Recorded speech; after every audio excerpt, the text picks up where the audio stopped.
অনেক দিন থেকেই আমার একটা পাহাড় কেনার শখ, কিন্তু পাহাড় কে বিক্রি করে তা জানি না। যদি তার দেখা পেতাম, দামের জন্য আটকাতো না। আমার নিজস্ব একটা নদী আছে, সেটা দিয়ে দিতাম পাহাড়টার বদলে। কে না জানে পাহাড়ের চেয়ে নদীর দামই বেশি।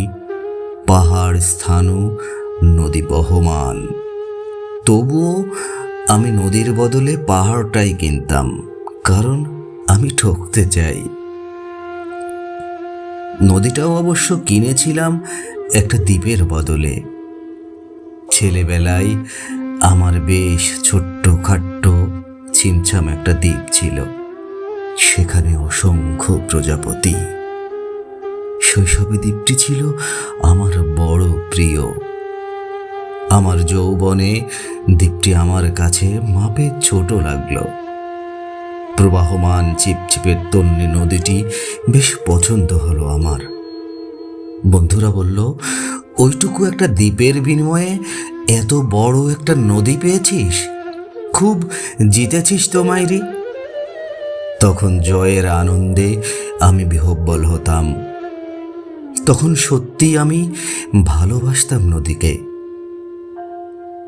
নদী আমার অনেক প্রশ্নের উত্তর দিত, যেমন, বলতো আজ সন্ধ্যাবেলা বৃষ্টি হবে কিনা। সে বলতো, আজ এখানে দক্ষিণ গরম হাওয়া।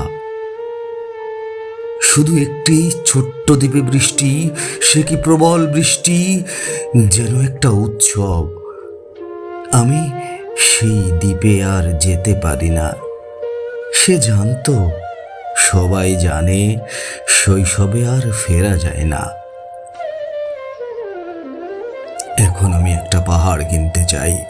সেই পাহাড়ের পায়ের কাছে থাকবে গহন অরণ্য। আমি সেই অরণ্য পার হয়ে যাব, তারপর রুক্ষ কঠিন পাহাড়, একেবারে চূড়ায় মাথার খুব কাছে আকাশ, নিচে বিপুলা পৃথিবী, চরাচরে তীব্র নির্জনতা। আমার কণ্ঠস্বর সেখানে কেউ শুনতে পাবে না। আমি ঈশ্বর মানি না, তিনি আমার মাথার কাছে ঝুঁকে দাঁড়াবেন না। আমি শুধু 10 দিককে উদ্দেশ্য করে বলবো, প্রত্যেক মানুষই অহংকারী। এখানে আমি একা।